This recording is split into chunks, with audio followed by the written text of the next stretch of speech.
On avait oublié de lancer l'enregistrement, mais on a Macron qui est parti en Algérie avec voilà un petit clash, puisque dans ses bagages il y a des artistes de la Startup Nation, mais il y a aussi un rabbin, et du coup il y a Abderrazak Makri qui n'a pas trop aimé, le chef du parti algérien du mouvement de la Société pour la paix, et Macron qui arrive à faire polémique avant même de poser le pied sur le sol algérien. Et donc on a découvert surtout que Jean-Pierre Chevènement serait populaire là-bas, et ça on voulait vérifier quand même. Est-ce que vous le saviez que Jean-Pierre Chevènement c'était l'idole des jeunes en Algérie? Pas du tout, vraiment pas du tout. Ou des moins jeunes du coup, parce que les jeunes en France ne connaissent pas Jean-Pierre Chevènement. Mais du coup, ils me déçoivent les Algériens là. Ah, il est président de l'association France-Algérie, peut-être c'est par rapport à ça, je sais pas. Jean-Pierre Chevènement est un enfant de la guerre, il a vécu le deuxième conflit mondial, a survécu à la guerre d'Algérie, où il a effectué son service... Attends, il a fait un service militaire pendant la guerre d'Algérie, et il l'aime bien quand même. Ça me paraît très très suspect ce genre de choses. Bah écoutez, je vous invite à creuser la question. Après, comment dire, au niveau du truc, tu vois, il y a sur ce dossier, il y a quand même deux choses qui sont quand même à relancer. Le premier truc, c'est que le mouvement de la Société pour la paix, c'est un mouvement de droite. Et comment dire, la droite, ça se fait en France, en Algérie, ils sont cons comme des baudruches. Donc on va dire que la critique est pas vraiment super ciblée. Le fait que, le fait que la France entretienne des relations normalisées avec Israël peut être critiquable, en effet. Le fait qu'il y ait juste un rabbin qui se ramène dans un avion, c'est absolument pas. C'est vraiment. En plus, il est d'origine algérienne. Enfin bon, il y a.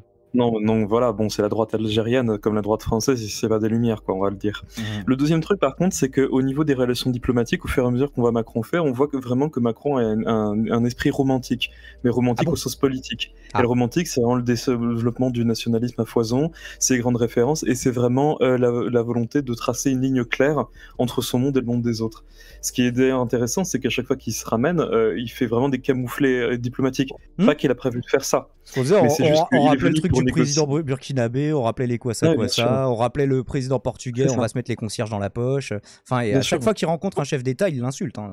Pour les quoi ça, c'était vraiment grave. Hein. Mais en soi, tu vois, c'est pas un truc qu'il a planifié de faire, c'est un truc qui sort spontanément parce qu'il est dans cet esprit-là. Et que c'est juste qu'à un moment, il décide de se lâcher, déraper parce qu'il se sent vraiment à son aise. Le truc étant c'est pas le côté un peu l'esprit néocolonial à la française incarné par Macron de on arrive, on pose les pieds sur la table et on demande au président d'aller réparer la climatisation. Mais c'est totalement ça. Je te dis, c'est une projection romantique dans l'arrière. D'ailleurs, ça se correspond parce qu'on voit qu'il y a vraiment des grosses références. Par exemple, il fait des références au héros de la Grande Guerre, le grand mythe pétainiste de la Première Guerre mondiale, alors que maintenant c'est plus ou moins Nivelle qui avait plus ou moins gagné le conflit. Il veut commémorer Maurras et Barès. Bref, il a des références. Maintenant, tout le milieu culturel macronard se branle littéralement sur Louis-Ferdinand Céline. Donc voilà, c'est des romantiques, quoi. Il avait parlé aussi de... Ah merde, tu sais, le feu, comment ça s'appelle? C'est quoi, tu avais? En gros, il a fait une référence au... Merde, j'ai oublié. Comment... Oui, attends. C'est le dieu du feu. Voilà, c'est ça. Le dieu du feu. Oui, c'est Julius Evola. Non, parce que maintenant il est pas juste Jupiter, il est Héphaïstos ou je sais plus quel autre dieu maintenant. Macron. Ouais, c'est ça. Je regarde sur Google, mais c'était.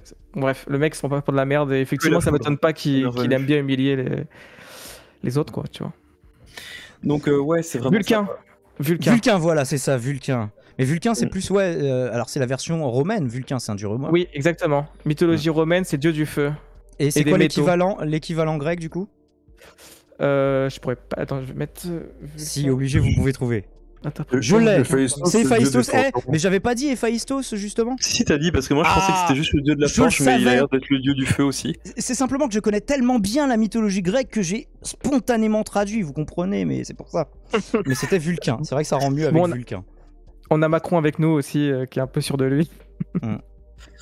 Macron, Emmanuel, Jupiter, Vulcain, Macron. Ça commence à être un peu long. Mais écoutez, on va s'y faire. On a un petit sujet de France 24 qui dure quelques minutes, si vous voulez qu'on l'écoute ensemble par rapport à sa visite en Algérie, histoire de faire un tour assez exhaustif de ce Macron Show. Le réalisateur, producteur et également fondateur du mouvement citoyen pour l'Algérie. Bonjour Farid Demes Débat, merci beaucoup d'être avec nous ce matin pour en parler. D'abord, pour votre part, qu'espérez-vous de cette visite d'Emmanuel Macron en Algérie ? Bonjour, écoutez, de notre part, au niveau du mouvement citoyen pour l'Algérie, on n'attend pas vraiment grand-chose, puisque déjà, au début du Hirak, en 2019, lorsque notre mouvement avait fait une Mouvement citoyen pour l'Algérie, c'est quoi comme tendance politique, si quelqu'un peut check? Je vais regarder tout de suite. Macron, lui demandant de bien se positionner vis-à-vis justement de cette problématique liée à une politique un petit peu désastreuse en Algérie. On a eu lettre morte, donc bon voilà, on n'attend pas grand-chose. Je sais pas, je l'entends parler, je dirais que c'est un centriste, mais j'en sais rien. Le président Macron va en Algérie pour essayer de, on va dire, sauver un petit peu les meubles du fiasco de France-Afrique, notamment avec le retrait de l'opération Barkhane au Mali, donc, et puis aussi son fiasco avec son intervention européenne en Ukraine, et puis bon, il va faire froid un petit peu cet hiver, donc il faut essayer... C'est beaucoup attribué à Macron de dire que c'est son intervention européenne à lui. Non, le mec, il a mis un col roulé, il a été faire un bisou à Zelensky, et c'est tout ce qui s'est passé. Trouver des alliés, notamment... On leur a filé des canons César, ok. Au niveau des hydrocarbures, donc... L'Algérie est un bon magasin, on peut se servir, donc voilà, on n'y attend pas grand-chose. Oui, parce que le pétrole algérien, du coup... En tout cas, au niveau des droits humains, on n'attend rien de la part d'Emmanuel Macron. C'est intéressant, vous avez soulevé plusieurs grands thèmes. D'abord, la question des droits de l'homme en Algérie. La semaine dernière, il y avait cette lettre ouverte de 13 organisations de la diaspora algérienne qui appelait Emmanuel Macron. Vous avez trouvé son parti, là, le MCA? Non, par contre, c'est normal qu'on a que le son sur le live, Dai. Ouais, j'essaie de pas trop titiller le robot de YouTube. De temps en temps, je vous mets les images quand c'est important, mais... À ne pas occulter la dégradation des droits humains en Algérie. Quelle est la situation aujourd'hui des droits de l'homme en Algérie dans l'après-Bouteflika ? Écoutez, c'est pire qu'avant. Donc le mouvement révolutionnaire du Hirak qu'on connaît tous sous l'appellation de révolution du sourire, puisqu'elle a été totalement pacifique, a été ignorée, et c'était des anciens du système politique de Bouteflika qui ont été reconduits dans des fonctions. Voilà, donc il y a du gaz, pas du pétrole en Algérie. D'accord. Les hydrocarbures, ça peut être les deux, du coup. Merci pour la précision en tout cas, Daniel Carr. Nouveau sous le soleil, j'ai envie de dire. Et au niveau des droits de l'homme, malheureusement, l'Algérie n'est pas un état de droit. Il y a beaucoup d'arrestations arbitraires. La lettre ouverte de ces organisations de la diaspora algérienne, comme je vous l'avais dit en... c'est pas le pays du Maghreb où c'est le plus la démocratie. Hein, nous avions fait déjà cette démarche en 2019. Nous avons vu que les droits de l'homme n'intéressaient absolument pas le gouvernement français vis-à-vis de l'Algérie. L'Algérie étant, comme je l'ai dit encore... non, les droits de l'homme, ça sert quand on peut vous piquer des trucs que en vous faisant la guerre en fait. Du coup, mais comme on a déjà fait une guerre en Algérie, ça la fout un peu mal. Donc on essaie de vous piquer vos ressources différemment. Partenaire depuis 62, depuis l'indépendance, auquel justement on fait en sorte de maintenir un certain... gouvernement un petit peu à la solde des intérêts français, et puis c'est ce qui se passe. Soi-disant la brouille qui était survenue en 2021 entre la France et l'Algérie, déjà à cette époque-là, j'étais intervenu en indiquant que tout ça c'était... En gros, file-nous ton gaz et tu peux rester dictateur. Est-ce qu'on peut résumer ça comme ça du coup? Je sais pas. Hein. Je connais assez mal les relations actuelles franco-algériennes en termes économiques, mais peut-être qu'il y a des gros cerveaux sur le chat qui pourront nous préciser si je fais juste une take instinctive qui n'est pas très proche de la réalité. Les Sbrouf, derrière le rideau, ils étaient copains. C'est l'impression que ça me donne. Hein. En même voilà, temps, comme tu es Schmitt, permettez-moi cette... L'ours. C'est le concept de la France-Afrique. Hein. Je veux dire, tous les pays africains qui dépendent encore de la France et qui sont assujettis au franc CFA, c'est rester dictateur, on vient récupérer les ressources, on s'arrange comme ça, et puis c'est tout. Hein. Ouais. Et puis même si c'était trop démocratique, ce serait sûrement plus compliqué de leur piquer leurs ressources sans utiliser la force. Mais pas que la France. C'est compliqué. Hein. Tous les pays... Aurélien, entre l'Algérie et la France, c'est un peu compliqué parce que la France, elle a pas le droit, en gros, soi-disant, de s'immiscer dans les affaires algériennes, sauf qu'en fait, en Algérie, de ce que j'ai comme retour, par exemple, d'un pote qui m'a parlé de ça, je crois, la semaine dernière sur Discord, en fait, le moindre problème en Algérie, c'est la faute de la France. Je sais que ça peut paraître raciste et bizarre, mais en gros, pas pour les Algériens, mais le pouvoir utilise le ressentiment compréhensible des Algériens envers la France pour... Oui, en permanence. Donc, en fait, c'est... Après, moi, je ne sais pas exactement si la France a vraiment la mainmise sur l'économie... ça doit pas tout le temps être faux, hein, du coup. Oui, mais je pense que c'est moins prenant quand même que ce qu'on peut faire au Cameroun, où on est beaucoup plus ancré, où on a des ports et tout. Mais et donc, je sais pas, c'est compliqué. Il faudrait vraiment faire un expert, parce que là, ou quelqu'un qui habite en Algérie. Mais c'est après, est-ce que la France a vraiment une influence en Algérie? Je pense pas, quoi. Je pense pas que c'est comme on imagine la France-Afrique, quoi. Mais bon, je suis pas expert. Comment dire, on va dire que la position de, c'est toujours la faute de la France en général, c'est plutôt soutenu par la droite algérienne, si j'ai bien compris. En général, la position de la gauche est un peu plus nuancée là-dessus. Le truc, je te dirais aussi pour le mouvement C'était un peu Algérie, j'ai un peu checké. Le truc étant que, on va dire que la France est quand même super intéressée par ce qui se passe en Algérie parce que c'est un pays qui est un peu influent dans la zone au niveau économique. Et on va dire que s'il y a des relations qui sont toujours mises avec l'Algérie, c'est uniquement pour des partenariats économiques, enfin partenariats, c'est pour que la classe dominante en Algérie puisse maintenir ses intérêts économiques et puisse trouver de nouveaux marchés. Donc en gros, il y a un deal dans lequel l'Algérie peut éventuellement trouver 2-3 marchés en France et exploite des trucs, mais également la France essaie de prendre des parts de marché. C'est un peu ça. En gros, en France, les mecs de droite disent c'est la faute des Arabes et les Arabes... Là-bas, ils disent c'est la faute des Français, quoi. Tout le monde se rend, ouais, c'est comme ça. Un bon moyen pour que les choses ne changent pas, du coup. C'est facile, c'est la droite, quoi. Ouais.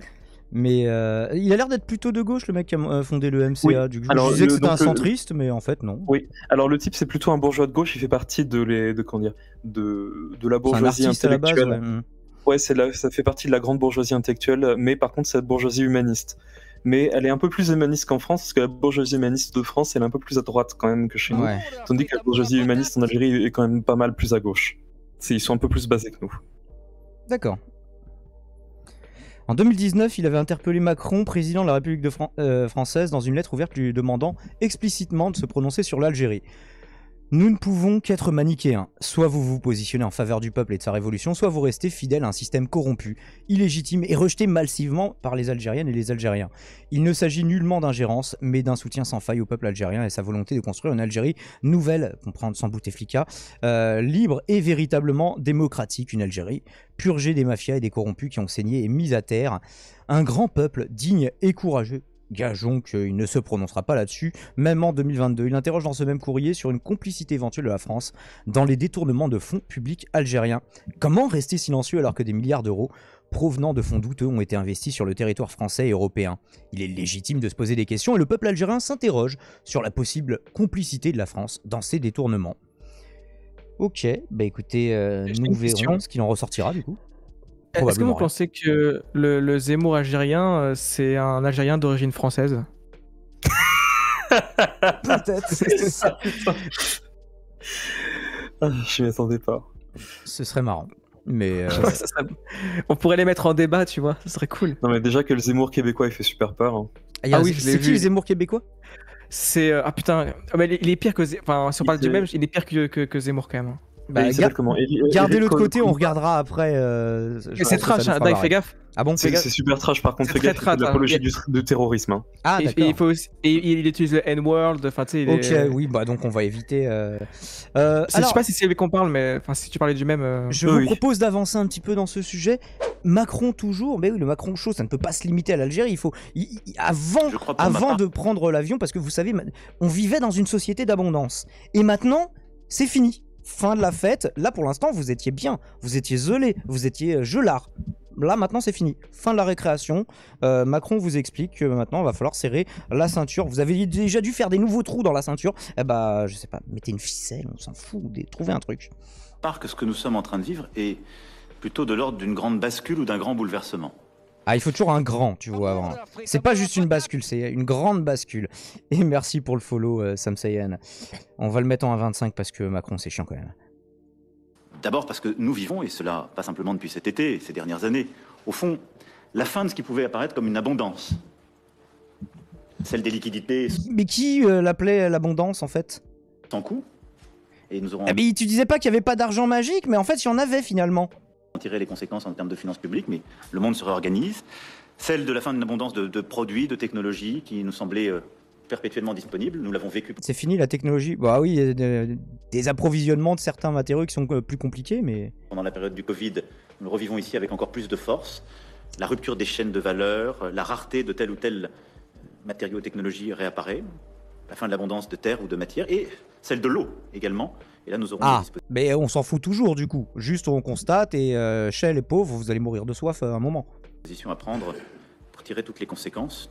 Nous avons déjà commencé de le faire. Je rappelle le Varenne de l'eau qui s'était tenu il y a plusieurs mois et qui avait donné lieu à des choix très structurants qu'il nous appartient de mettre en œuvre. Nous On avait regardé avec Vulga Droit, oui, des restrictions d'eau, quoi, mais bon. C'est aussi pas la fin pour des les golfs.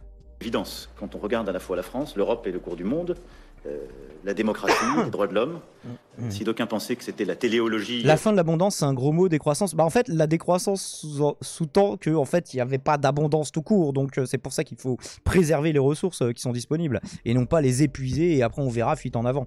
On se refera dans le système solaire quelque part. En gros, on est là. Hein, moi, j'ai regardé For All Mankind parce que vous m'avez dit de le regarder hier. Ils sont déjà dans For All Mankind. Tu vois, ils se disent, c'est pas grave, on va les coloniser ailleurs. L'ordre international, les dernières années auront battu en Ils sont dans brèche The Expanse, en fait. quelques évidences. C'est la fin de celle-ci, la montée des régimes illibéraux, le renforcement des régimes autoritaires, nous l'avons encore vu dans les discours désinhibés des derniers mois, sont clairs. Et c'est, je dois le dire aussi, la fin pour qui en avait d'une forme d'insouciance. Ah, l'insouciance. Aujourd'hui, jour pour jour, la guerre a repris... C'était les pauvres, ils étaient insouciants. Pour ça, ils dépensaient voilà, les ressources de la terre sans compter. Je vous dis, vous étiez là. 6 mois en Europe, depuis le 24 février, et en ce jour qui est celui de l'anniversaire des 31 ans d'indépendance de l'Ukraine, c'est malheureusement celui aussi des 6 mois de la guerre qui a repris. Et pour beaucoup de générations dans notre pays, la guerre était une réalité qui n'existait plus sur le sol européen. De la même manière, la crise climatique, avec toutes ses conséquences, sont là, perceptibles. Et de nouveaux risques aussi apparaissent, ces derniers jours l'ont montré, comme le risque cyber. Ce tableau que je fais là, cette fin de l'abondance, cette fin de l'insouciance, cette fin des évidences, montre que c'est au fond une grande bascule que nous vivons. Vas-y, Expense, c'est bien, monsieur Youpi, mais j'aime moins les dernières saisons. Face à laquelle, évidemment, nos compatriotes peuvent réagir avec beaucoup d'anxiété. Et donc, face à cela, je pense que nous avons quelques devoirs. Nous avons quelques devoirs. Alors, ironie du sort tout de même. Le même jour, nous avons un article. Alors, je vous ai trouvé vraiment quelque chose en plus de pas trop marxiste. Ça s'appelle capital.fr. Bon, normalement, on devrait pas être dans le gauchisme rouge avec un couteau entre les dents, une faucille et un marteau dans chaque main. Classement des 20 plus gros verseurs de dividendes au monde, puisque c'est la fin de l'abondance, hein. On l'a dit. 4 entreprises françaises s'illustrent. Ah, les dividendes ont augmenté de 32,7% en France. Plus d'abondance en tout cas. Les entreprises BNP Paribas, 6e au monde, Sanofi, 10e, AXA, 12e et LVMH, 14e, ont à elles seules cumulé 35 milliards d'euros de bénéfices nets en 2021.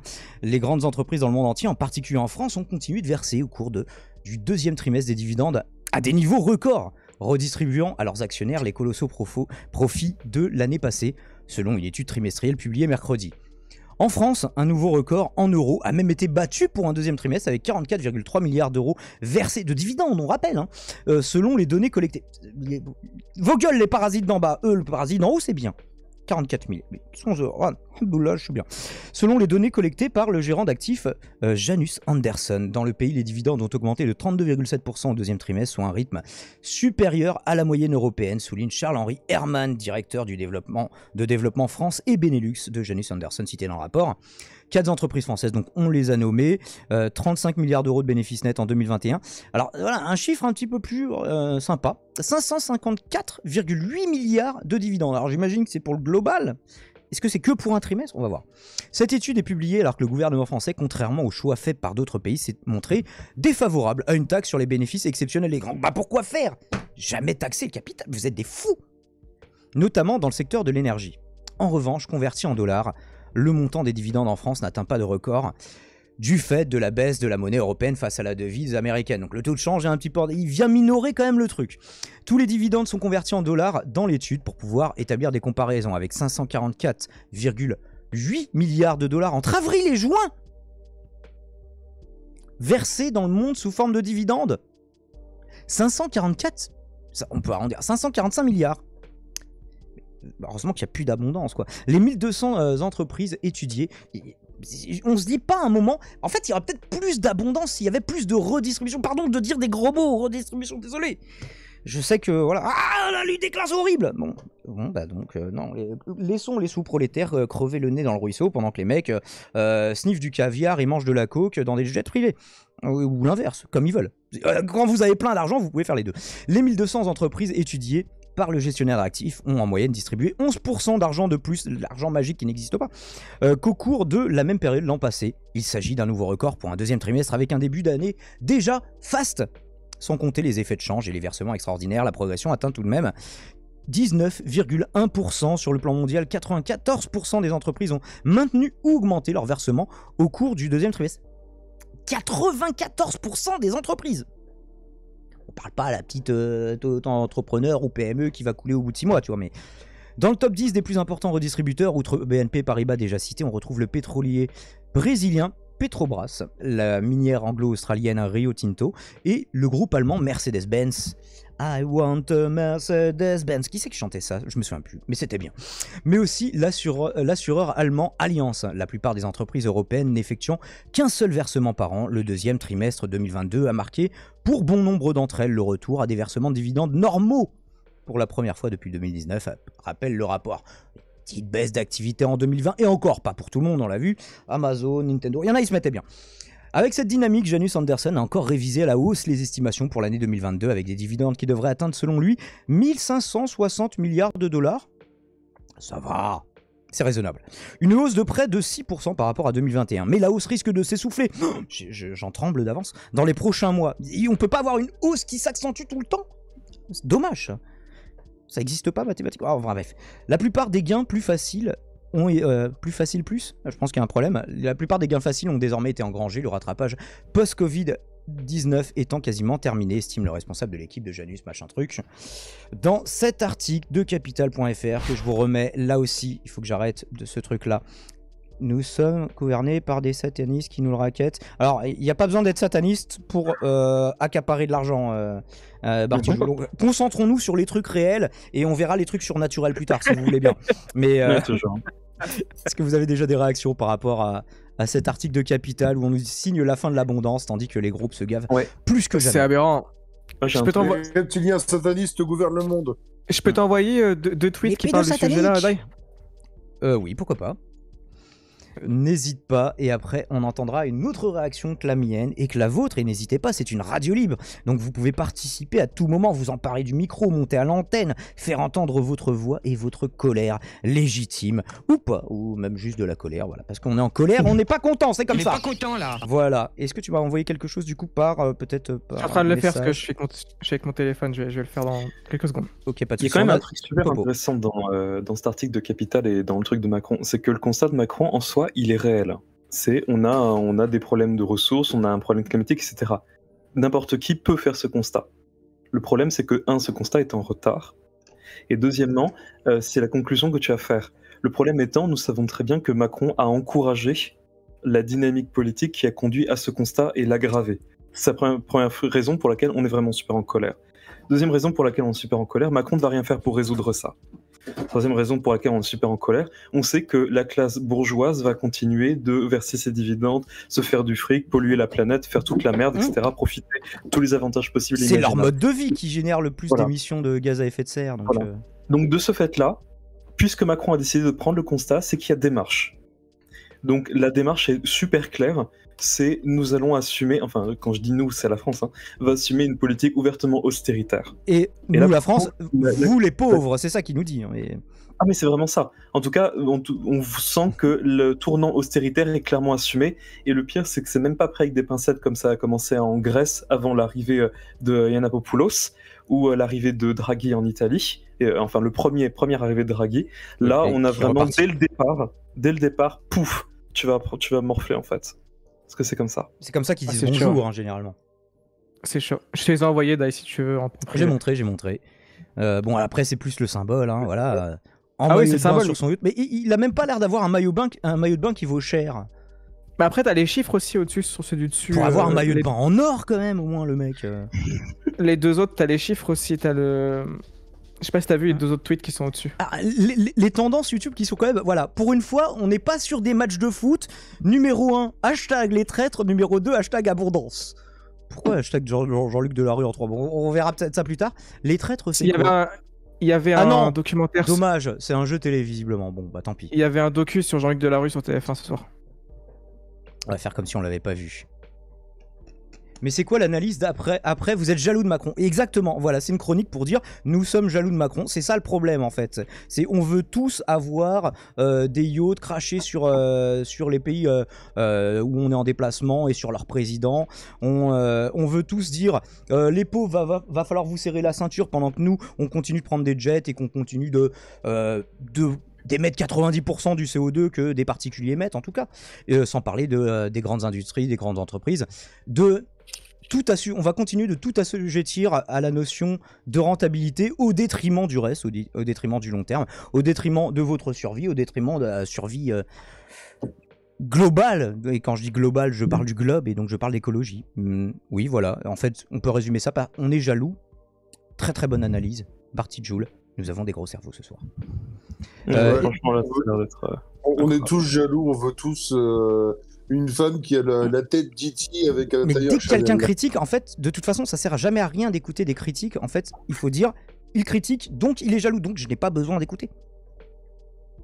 Simple, basique. Vous n'avez pas les bases.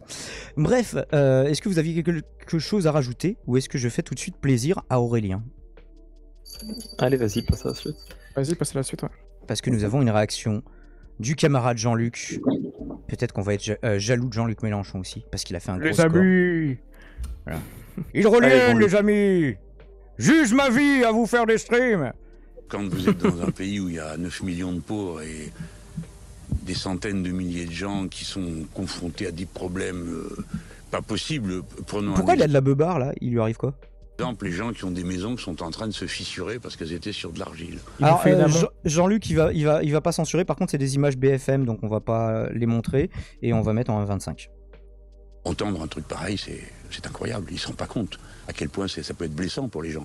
Et en fait, et voilà Magician, on est jaloux parce qu'on veut que tout le monde ait des jets privés. Voilà, c'est ça. On veut des jets privés. On veut pouvoir polluer nous plus que les autres encore. Et voilà, en fait, c'est pour ça qu'on n'est pas content, c'est qu'on voudrait pouvoir détruire le monde, et on voit les autres détruire le monde et on peut pas participer, tu vois, c'est chiant quoi. J'ai les chiffres sous les yeux. Les chiffres de la pollution, émissions de gaz à effet de serre dans le monde selon le niveau de richesse. Ah. Et je te les ai envoyés en privé si tu veux, c'est Attaque France qui les a partagés. Attaque, on aime beaucoup, on leur fait des bisous évidemment à Attaque. Une personne appartenant aux 0,01% les plus riches de la population mondiale émet en moyenne 2332 tonnes de CO2 contre seulement 1,4 pour une personne appartenant à la moitié la plus pauvre de l'humanité. Donc on vous dit même pas vraiment les gens en train de crever dans le caniveau, là on vous dit juste la moitié. La moyenne totale est de 6 tonnes. Les riches détruisent la planète. Mais voilà, on est jaloux, on veut pouvoir polluer autant qu'eux. C'est ça en fait, mais on peut pas le dire directement. Donc on fait croire qu'on est pour l'écologie et qu'on veut que la planète Terre et les espèces qui la peuplent survivent. Évidemment, on s'en fout de tout ça. Ce qu'on veut, c'est pouvoir le détruire plus vite. Et on est jaloux des gens qui le font. Ça me paraît être une analyse vraiment la plus complexe, la plus précise, la plus exhaustive aussi, la plus fine qu'on puisse faire de la situation. Effectivement. Merci le chat de le souligner. 1% les plus riches, même les 1% les plus riches, les petits bras, hein. C'est vraiment les mecs qui ont 8 jets, 5 villas par pays, et qui, en fait, simplement le mode de vie, mondialiste dans le sens de je suis dans un pays un jour, le week-end prochain je suis à Barcelone, mardi je suis à Hong Kong parce que je dois voir quelqu'un pour le boulot, après je suis au Japon parce que j'avais promis qu'on irait au Japon aux enfants, donc je les amène en jet au Japon, on va passer un petit week-end là-bas. Voilà, alors que voilà, le pauvre il prend sa voiture pour aller bosser à l'usine et on lui dit ouais ta voiture elle pollue quand même hein, connard. C'est toi le problème. Effectivement. Si vous êtes pauvre, c'est vous le problème, sachez-le. Donc voilà, revenons à la réaction du... Vous avez qu'à traverser la rue. Ouais, voilà. En plus, en jet, c'est tellement facile de traverser des rues, les gars, quoi. Pour ses amis, les riches, l'abondance, ça continue. Il veut pas qu'on taxe les profiteurs de crise, des gens qui ont accumulé des millions et des millions... Des capitaines d'industrie. Mais quelle honte, monsieur Mélenchon, de critiquer, voilà, de courageux premiers de cordée, voilà, les gens qui tirent nos Startup Nation vers le haut, vers la gloire, vers le caniveau pour 99% des gens. Mais quand même, il y a le VMH et c'est classe. Sur le dos de quoi? De la crise Covid, de l'inflation. Ils ne se rendent pas compte. Donc pour eux, c'est pas fini. L'abondance continue, sauf pour les mêmes, évidemment, qui devront serrer la ceinture. Et puis après, sur le plan écologique, bon, mais disons que je ne peux pas lui en vouloir parce que je pense qu'il n'y a jamais rien compris. Donc il utilise des mots dont il ne mesure pas non plus la signification. Il n'y a jamais eu d'abondance, M. Macron. Il n'y en a jamais eu. Il y a toujours eu de l'irresponsabilité. Même le mec de BFM se marre, quoi. C'est pour. Ah non, c'est vous. D'accord, j'avais cru que c'était le mec de BFM. Désolé, j'ai muté, excuse-moi. C'est pas pareil. C'est-à-dire des gens qui croyaient que c'était sans fin, que la nature était un corps extérieur à l'être humain et que c'était une réserve disponible. Alors le son est à fond, mais même si c'est BFM, dès que Jean-Luc parle, le son devient de gauche. Je suis désolé. Hein. Sans fin, ça n'a jamais existé, l'abondance. Il y a eu irresponsabilité, il y a eu pillage, il y a eu saccage, et ça continue. Alors, mais il faut préparer les Français à la rentrée, c'est peut-être ça le but politique. Les préparer à quoi? À se passer d'eau? Qu'est-ce qu'ils vont faire, les Français? Ils vont arrêter de boire de l'eau? Il a appelé à la mobilisation générale pour la sobriété énergétique, par exemple. Oui, ça n'a pas de sens. C'est pas comme ça que ça se passe. C'est comme j'ai vu toutes sortes de débats que je trouve... Surtout, ne changeons pas les règles pour les grosses entreprises qui polluent. Par contre, les pauvres, va falloir quand même vous bouger un petit peu le cul, avoir des voitures chères qui ne polluent pas. Démerdez-vous. Et surtout, bah voilà, on va bien vous fliquer sur les petits gestes du quotidien que vous pourriez mal faire. Un peu ridicule. Ça veut pas dire qu'il faut pas tous participer à notre niveau, mais ça veut dire qu'on demande toujours, en fait, aux consommateurs, en deux mots ou en un, comme vous préférez, finalement de faire les efforts, et non pas aux producteurs qui, bah, voilà, en fait, c'est simplement combien de dividendes, combien d'augmentation de dividendes par rapport au trimestre précédent on peut vendre à des nouveaux investisseurs pour leur donner envie de rentrer au capital. Voilà, c'est donc ça le fin du fin, comme disait l'autre. Quelqu'un disait, est-ce qu'on va interdire les piscines? Franchement, est-ce que c'est le sujet, les piscines? C'est pas les piscines, le sujet. Le sujet, c'est les grandes sociétés multinationales qui pompent les nappes phréatiques et qui sont en train de les vider. C'est le manque d'eau. Qu'est-ce qu'ils comptent faire? Est-ce qu'il a compris que c'est irréversible? Nous allons tout le temps... Personne essaie de te faire taire, Barty Joule. La preuve, c'est que tu continues de commenter sur le chat. Manquer d'eau. De très grandes villes dans le monde n'auront plus d'eau la moitié du temps et des fois plus. Donc... c'est le moment de commencer à anticiper. Je vous en parle avec un peu de passion parce que moi j'ai commencé ma campagne présidentielle sur la question de l'eau. J'ai annoncé qu'il y aurait, j'ai rien trouvé tout seul, hein. Il suffisait de se renseigner, de parler avec les gens, d'écouter, de travailler avec les gens de Météo France et puis à partir de là on comprend. Lui, qu'est-ce qu'il a fait? Il a supprimé des emplois à Météo France, donc on sait encore moins ce qui va arriver qu'on savait avant parce que c'est plus dur. Donc c'est le moment puisqu'il n'a rien fait jusque-là, il a l'air de découvrir, c'est le moment d'avoir un plan eau sérieux. Comment on fait pour limiter la perte d'eau dans le pays? On en perd 20 à 30% tout le long des canalisations qui sont percées. Le cycle de l'eau est perturbé. Je vous annonce quelque chose. Vous allez voir que je suis devin. Hein. En septembre et en octobre, il va tomber des trombes d'eau sur le sud du pays. Pourquoi? Parce qu'il fait très chaud, la Méditerranée s'est évaporée plus vite que les autres océans du monde, elle s'est réchauffée, et toute cette eau qui est partie dans le ciel va retomber. Mais c'est pas moi qui le dis, c'est les spécialistes du climat, faut les écouter. Faut écouter les gens qui savent, et pas faire du blabla comme il en fait. Nous allons parler avec les forces sociales. Justement, sur la gestion des crises actuelles et futures, Emmanuel Macron a aussi souligné ce matin qu'il faut traiter ces sujets-là sans faire preuve de démagogie. Est-ce que vous pensez que c'est une attaque qui est à votre encontre, et qu'est-ce que vous lui répondez tant sur la forme que sur le fond? Je pense qu'il s'en prend à ses amis, qui sont en effet des démagogues, et je l'invite à appliquer la recommandation qu'il nous fait. À tous les Français, il nous dit il faut pas dire les choses que les gens ont envie d'entendre. Bah si, justement, les gens ils ont envie d'entendre ma paye va augmenter, les profiteurs de crise doivent être taxés, les gens ils ont envie d'entendre bon d'accord, j'ai compris, maintenant le changement climatique est irréversible, mais on a envie de savoir ce que vous comptez faire, monsieur, à part bavarder. Est-ce que vous êtes satisfait de voir qu'il vous faut des avions pour éteindre les incendies qui viennent de toute l'Europe, parce que nous, Français, qui fabriquons des avions, sommes incapables d'avoir une flotte suffisante. Hein, voilà ce qu'ils ont envie d'entendre, ce que moi j'ai envie d'entendre. Les flottes, on pourrait faire des jeux de mots du coup. Ils auraient lu celui-là, et lui, il a toujours rien compris. Vraiment, je demande que... Alors ceci dit, on s'est rééquipé de nouveaux modèles de Canadair, visiblement. Avoir des causes communes. Je n'en disconviens pas. Il y a des causes d'intérêt général. Qu'on soit de droite ou qu'on soit de gauche ou qu'on soit pas d'avis du tout, il est clair que quand il n'y a pas d'eau, il n'y en a pour personne. Hein, enfin, certains en ont plus que d'autres, c'est certain, mais en gros... du coup, quand tu es de droite, tu te dis peut-être tu seras dans le camp qui aura de l'eau, je sais pas. Pas les clivages politiques. Donc on pourrait s'entendre, dire on va après, le problème, c'est qu'il y a plein de gens qui sont de droite, alors que t'es pas riche du con, comme dirait l'autre. Qui prennent comme là. Mais pas comment on va pouvoir leur servir si jamais on peut pas boire? Comment on va pouvoir leur servir, enfin tu sais, être dans larbin si on peut pas boire. On va tous crever, même s'ils sont il y aura des robots d'ici là, ils auront besoin que d'huile, les mecs, c'est bon, t'inquiète. Grand débat, je sais pas. Tout est commencé là. Quand je parle de l'eau, je pointe du doigt une catastrophe, il faut l'appeler par son nom. Le cycle de l'eau est tellement perturbé que le nombre des rivières qui sont à sec, le nombre des nappes phréatiques... Alors après, le nouvel enjeu, ce sera les pauvres, vous voulez du travail, il faut que vous nous coûtiez moins cher que les robots. On pourrait vous remplacer par des robots, mais les robots coûtent cher à l'achat. Donc si vous bossez pour vraiment pas cher, à la limite, ça reste intéressant de vous conserver. Arrêtez de je pense qu'il y a des trucs à jouer comme ça.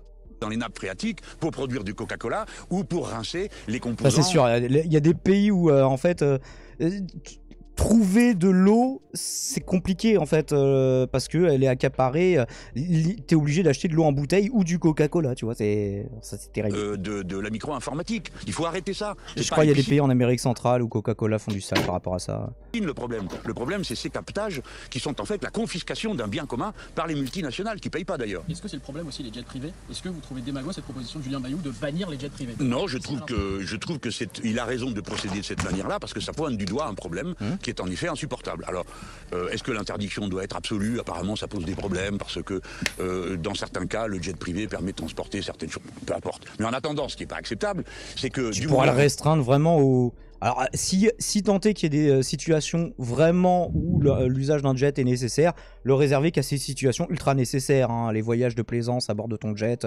en tant que particulier, ça, par contre, ça devrait plus exister, quoi. Qu'on a de l'argent et qu'on peut se payer un jet privé, on a le droit, sans limite, d'aller et venir tant qu'on veut, de tous les côtés, et de polluer à soi tout seul davantage que des dizaines ou des centaines d'avions de ligne. Ça, non, c'est pas acceptable. Alors, je trouve que la proposition... Mais c'est parce que vous êtes jaloux, monsieur Mélenchon, voilà. Elle met le doigt là où ça fait mal. Des fois, c'est comme ça que ça aide à réfléchir. Je sais que mes amis... Camarade Jean-Luc, le week-end, il va brûler du pneu pour montrer, moi aussi, je peux polluer. Moi aussi, je peux être nuisible à la planète. Ils aussi discutent d'un texte, peut-être que ça sera celui C'est quand même le but dans la vie de se battre pour être parmi les plus nuisibles. Donc c'est quand même, encore une fois, ça le fin du fin. Hein. Julien Bayou qu'on pourrait faire tous ensemble, pourquoi pas? Pourquoi pas? On voit justement les députés de la NUPS à l'Assemblée nationale défendre notamment le programme et l'accord que vous avez conclu ensemble. Vous, personnellement, elle va ressembler à quoi votre entrée politique? En quoi vous allez apporter ces combats-là? Il va te dire je suis à la retraite en gros. Moi je suis en retrait, mais pas en retraite. Ah ouais. Alors je suis en retrait parce que j'ai choisi de ne pas être candidat à l'élection législative parce que ça va, j'ai estimé que j'ai eu mon bon de sortie, qui était bon, j'ai eu une bonne note. À la présidentielle, ils m'ont donné 55,5 dans ma circo, donc je me suis dit c'est bon, ils sont contents de moi, je peux rentrer à la maison, dans mon cas. Mais je vais continuer mon engagement. Alors évidemment, c'est pas commode parce que vous savez qu'un collectif, il faut toujours faire attention à l'un à l'autre. Alors des fois, si vous parlez et que vous faites plus de bruit que les autres, ça peut paraître que vous captez la parole. Donc moi, je dois arriver à trouver mon point d'équilibre. Et puis eux aussi. Et moi, je suis dans le combat, c'est tout. Je n'ai pas débarrassé de moi. Hein. Mais sous quelle forme, par exemple, on a parlé de ces mobilisations à la rentrée d'octobre? Par exemple, une grande marche? Est-ce qu'il y a déjà une date? Oui, la discussion a bien commencé. Oui, nous avons... Alors, on rentre dans l'actualité. Donc, je suis un protagoniste et je suis un lutteur. Donc, je continue le combat, ça va de soi. Mais dans d'autres responsabilités et d'autres actions. Je pense que je vais m'occuper de toute la production intellectuelle. Et donc, sans doute, c'est moi qui vais animer avec quelqu'un d'autre la Fondation Insoumise. Mais je reste engagé dans l'action. Alors, puisque vous parlez de la marche, il se trouve que peut-être j'avais parlé trop fort et j'ai proposé une marche. Alors, les amis ont été sympathiques avec moi et on a commencé la discussion. Il y a donc des contacts et en effet, il se passe quelque chose de très marche, c'est une bonne idée, ça pollue pas la marche. Nous sommes mercredi, c'était hier mardi. Mardi, il y a eu une réunion extrêmement large avec plusieurs centrales syndicales, plusieurs très grandes associations écologistes. Pour envisager de faire une marche. Alors, mettons-la dans son contexte. Oui, ça sera la marche de toutes les colères. Hein. Alors, c'est à distinguer de l'action syndicale. L'action syndicale, c'est pendant la semaine, c'est sur le lieu de travail, on cesse le travail, etc. Bon, ça, c'est un aspect. La marche à laquelle nous songeons, nous autres, les Insoumis, l'idée qu'on a, c'est les marches populaires. C'est-à-dire tout le monde, qu'on soit salarié ou pas, jeune, vieux, au travail, en études, à la retraite, c'est tout le monde. Donc, ça serait une fin de semaine et ça doit être la marche qui dit, en fait, alors, comme on dit les Anglais, quoi. Hein, alors, on va le dire en anglais, enough is enough. Assez, ça suffit. Enough. C'est trop. En espagnol Nada más, on dira. Bon, oui, parce que nous avons besoin d'une démonstration qui rappelle à M. Macron que le pays n'en peut plus. Voyez-vous, là, nous sommes. Il est gentil avec les journalistes aujourd'hui. Tu sais, les journalistes, vas-y, traduis dans telle autre langue. Allez, vas-y, je joue le jeu. Champêtre, il fait beau, je suis bronzé. Hein, il est souriant. Tout va bien, mais tout va vraiment pas bien. Bronzé, j'irai pas jusque-là. Non, Jean-Luc, bronzé, c'est pas ça. Et t'as une chemise blanche et ça se voit que t'es pas bronzé. Mais bon, c'est un détail. Pour tout le monde. Et les gens n'en peuvent plus. L'inflation réduit de 6, 7, 8, 10% les capacités qu'ont les braves gens de ce pays pas à faire des tournées en jet ski ou juste à faire leurs courses. Simplement à joindre les deux bouts pour payer le gaz, l'électricité et la rentrée scolaire. Et bon, je crois qu'il y a dans ce pays, dans les prétendues élites politiques et économiques, beaucoup de mépris. pour la masse des braves gens qui en sont là. Alors vous avez vu qu'il y a des grèves... Mais à quoi ça sert d'être politique à la tête du truc si on n'a plus le droit de mépriser les masses au bout d'un moment, j'ai envie de dire. Un peu partout dans le monde, il y en aura en France. Et j'espère qu'il y ait vraiment des mobilisations très très puissantes. Oui, je l'espère. Bon, mais gageons que espérer ne coûtera pas trop cher. Qu'est-ce que vous en pensez? Est-ce que tu es extatique du coup, Aurélien, après avoir entendu le camarade Jean-Luc s'exprimer? Aurélien, carrément, il s'est muté. Parce que il doit faire des trucs, ça donne à des plaisirs solitaires, je ne sais pas. Mais... Ah, il s'est démuté du coup. Attends, laisse passer mon tour. Mélenchon est co-responsable de la situation actuelle dans laquelle nous sommes. Parce qu'il a été ministre il y a des décennies? Non, mais... Quand ce type tient des positions complètement contradictoires, c'est un troll et juste là pour feed le chat, lui donner pas de crédit, éventuellement donner-lui des cacahuètes, mais bon voilà. Non, mais quand c'est rigolo de le relever, je le relève quand même. Les gens pensent que tu t'es endormi, Aurélien. Non, il peut pas s'endormir pendant Jean-Luc. Je pense pas que c'est un troll, mais je pense que c'est un peu un conspi, genre. Mélenchon a voté oui à Maastricht. Tu me parles de 1992. Il a dit quoi à la Constitution européenne? Bon. Au bout d'un moment, il faut faire du troll bien fait quand même, les gens. Un minimum, sinon ça fonctionne pas. Aurélien, du coup. Je t'entendais. C'est pas vrai en plus. Mais tu veux pas réagir à Jean-Luc? Ce serait la première fois. Non, j'écoute ce que vont dire les autres et je répondrai. Et je peux réagir du coup sur ce qu'a dit Barty Joel. Vas-y. Mélenchon a voté oui la première fois et la deuxième fois il a voté non parce qu'il s'est rendu compte qu'il avait fait une erreur et il l'avait ouvertement dit, il l'a toujours assumé. Tu pouvais croire à ce truc-là en 92, hein. Je comprends que dans le contexte de 92, bon, par contre en 2005 déjà, il y avait beaucoup de gens qui étaient plus du même bord, quoi. Et d'ailleurs, Popo, vas-y. Il avait été clairement dit non en 2005 pour le coup. Et il a dit que si c'était à refaire 92, qu'il voterait pas pareil. Bah, est-ce qu'il n'y a pas des trucs que vous avez fait il y a 30 ans que vous referiez pas pareil aujourd'hui? Les gens sont vraiment d'une mauvaise foi, c'est ouf. Le truc, c'est que si t'as une mauvaise tech et que tu dis j'ai une mauvaise tech, j'assume que j'ai une mauvaise tech, c'était une mauvaise idée, si c'était à faire, je le referai pas. Maintenant, j'ai une tech différente. Ah, les gens qui reconnaissent jamais avoir commis d'erreur, moi, c'est les gens dont je me méfie le plus, hein, mais perso. Surtout que, ouais, c'est ça, c'est que quand tu es dans une démarche sincère où tu reconnais que t'as fait une erreur et qu'en plus tu la rectifies après quand il y a un autre vote, bon bah, faut arrêter quoi. Et ça, il l'a rectifié il y a déjà 17 ans, mais les gens, voilà. Ils se souviennent que des trucs d'il y a 30 ans parce que ça les arrange et parce qu'ils aiment pas Mélenchon. Alors vous avez le droit de pas aimer Mélenchon, il y a des trucs où il est relou, hein, mais bah, il y avait quoi comme offre? Alors je sais pas pour l'offre pour les prochaines présidentielles, mais il y avait quoi comme offre crédible pour changer les choses qui pouvait passer? Moi j'aime bien Poutou il va pas passer, tu vois. Mais Mélenchon, il y avait moyen.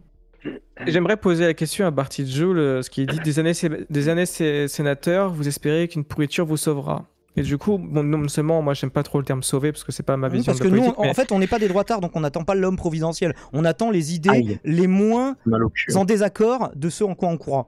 Est-ce que vous arrivez à suivre ce genre, une phrase simple comme ça? Ma question, c'est lui, du coup, il a voté pour qui? Il pense qui est la meilleure personne dans l'offre politique à l'heure actuelle? Oh, t'es sûr que tu veux partir dans un débat à la Bad Mulch? Non, mais je veux juste savoir ce qui est sa position, de savoir d'où il parle, quoi, tu vois. Comme ça, on compte ça. Bon, est-ce que vous avez une conclusion par rapport au sujet, le Macron Show, juste pour clore la capsule qui commence à être un peu longue, et après on continuera la radio libre en mode normal? Bah écoute, Macron, c'est fidèle à lui-même. Hein. c'est toujours dans la défense de ses intérêts et de sa classe. Et voilà, ça va être l'austérité pour notre gueule. Et enfin bon. Et ils vont se régaler. Enfin, tu sais, classique quoi. Je suis pas en fait, je suis pas déçu. Ça m'étonne pas. Voilà. Après, ce qui va être intéressant de voir, c'est comment le corps syndical et populaire va pouvoir se mobiliser pour faire face. Deuxièmement, est-ce que s'il y a une mobilisation ultra populaire, est-ce qu'on va faire les mêmes erreurs conspi bizarres que les Gilets jaunes? Parce que bon, bah, c'est ce qui a permis un peu de développer le mouvement conspi sans ce qu'il voulait en soi, parce qu'il y avait des gens peu politisés qui sont peu surtout post-vaccin. Voilà, c'est ça, tu vois. C'est à partir de la Covid, de toute façon. La troisième question, est-ce que le corps social et les gens vont commencer à pouvoir cancel l'extrême droite quand ils vont voir que sur les textes sociaux, ils sont absents? C'est ce qui me fait peur. Voilà, et quatrièmement, est-ce que les gens auront envie de se mobiliser et vont considérer que leurs intérêts économiques sont supérieurs à toutes les querelles de merde du point de vue identitaire et mon cul? Ce qui me fait peur, c'est que si tu regardes à l'heure actuelle, ça fait des années qu'on dénonce les inégalités, etc. Tu vois que les gens réagissent pas. Donc là, si la restriction est comment dire, appuyée sur le fait des problèmes écologiques, etc. Tu vois, il y a plein de gens qui vont tomber dans le pathos et qui vont pas forcément réagir justement aux inégalités, parce que on voit bien que ça bouge pas non plus des masses, quoi, de ce côté-là, tu vois. L'ours, est-ce que tu as une conclusion? Non, pas vraiment. Je m'attendais à rien, et puis je m'attendais à rien, en fait. Pareil, d'accord. Une conclusion à la Popo Chess, et dites-nous dans les commentaires ce que vous en avez pensé.